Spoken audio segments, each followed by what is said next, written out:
Retournez-vous. Une fois en face de la sculpture, empruntez le chemin à votre droite. Suivez-moi.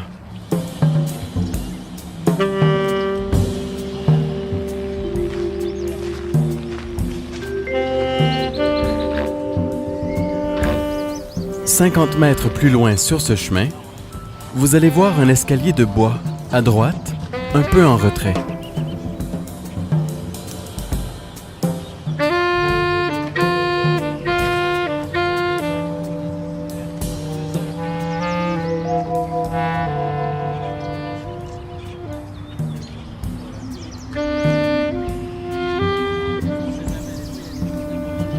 Descendez l'escalier et poursuivez votre route toujours vers l'ouest, en direction du pont de la Concorde.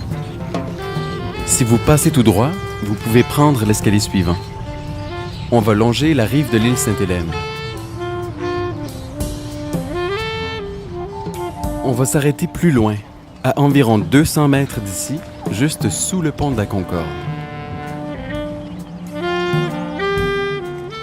Le choix d'un site pour Expo 67 n'a pas été facile. En 1963, le maire Jean Drapeau, le premier ministre du Québec et le premier ministre du Canada s'arrêtent finalement sur les îles du Saint-Laurent. Un choix plutôt surprenant, parce que pour qu'un tel événement prenne place au milieu du fleuve, il faut créer le site de toutes pièces, ce qui exige des travaux de remblayage titanesques. Mais l'avantage est tout aussi énorme. On évite de cette façon toute expropriation. En plus, le fleuve, ici, c'est un symbole fort.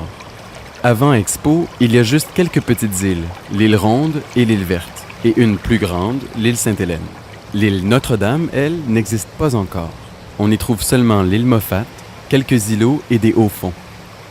En fait, le site est bâti sur de la roche recyclée, provenant du remblai des chantiers du métro, mais aussi des résidus de la voie maritime, du dragage et du creusage de sections du fleuve. Autre aménagement pour accueillir l'expo, la jetée McKay est prolongée pour devenir la Cité du Havre. Il faut savoir que la jetée est d'abord construite à la fin du 19e siècle, pour protéger la ville contre les inondations printanières. L'île Sainte-Hélène originale n'a pas été touchée. L'expo en avait donné l'engagement formel. Mais elle est allongée à ses deux extrémités. La jetée McKay a été élargie, elle est devenue la Cité du Havre et l'île Notre-Dame a été construite. 24 millions de tonnes de roc, dont une grande partie est venue des entrailles de Montréal par la construction du métro, ont formé ces îles. Le plus grand legs d'Expo 67 est probablement les îles elles-mêmes. C'est une œuvre d'ingénierie exceptionnelle.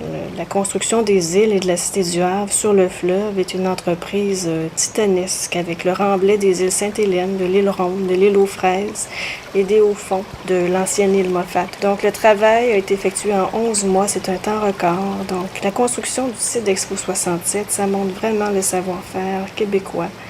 Et c'est encore une source de fierté, donc le site est encore chargé d'une immense valeur symbolique. On s'approche du pont de la Concorde, un autre exemple d'œuvre de génie civil très audacieuse. Remarquez sa simplicité, son profil élancé. Le pont de la Concorde fait 700 mètres de long et 30 mètres de large. Il relie l'expo à la Cité du Havre, là où le fleuve est le plus étroit.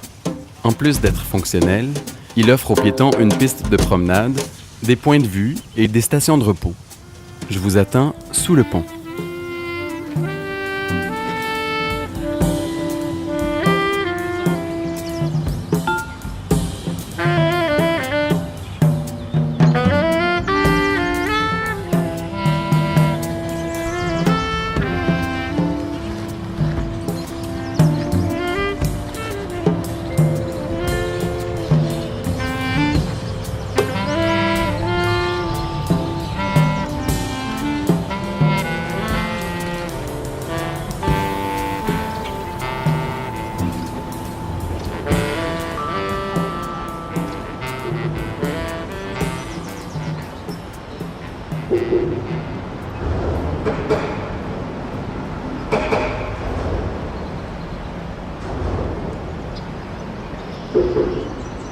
Regardez en direction du fleuve.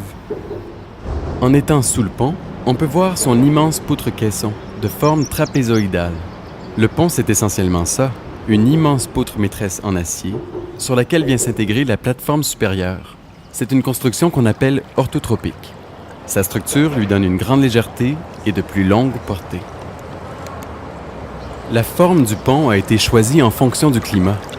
Étant donné l'abondance des glaces en hiver et la vitesse du courant à cet endroit, on n'aurait pas pu construire un pont en béton, plus lourd, qui exige davantage de piliers. À l'époque, le pont de la Concorde est le plus long pont du genre au monde.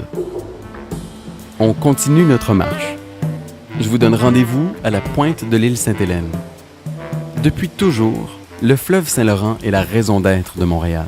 Il est la voie d'entrée des premiers arrivants, il est la route commerciale et le lien entre Montréal et le reste du monde. Au moment de la préparation de l'expo, le fleuve joue aussi un rôle dans le tracé de la forme des îles. L'historien de l'architecture Régent Legault nous explique comment. La forme des îles de l'expo n'est pas totalement arbitraire. Après avoir pris la décision de construire des îles au milieu du fleuve, il avait été nécessaire de faire des études pour évaluer les effets de ces futures îles sur la formation des embâcles. Les ingénieurs hydrauliques ont observé l'empilement des glaces autour de l'île Sainte-Hélène pendant l'hiver. Ce sont les vues aériennes de ces îles de glace qui leur ont permis de définir le contour approximatif que devaient avoir les nouvelles îles. Le dessin définitif du pourtour a probablement été déterminé par les architectes ou les ingénieurs de l'expo, mais il est certain que les études hydrauliques ont joué un rôle majeur dans la définition de la forme des nouvelles îles.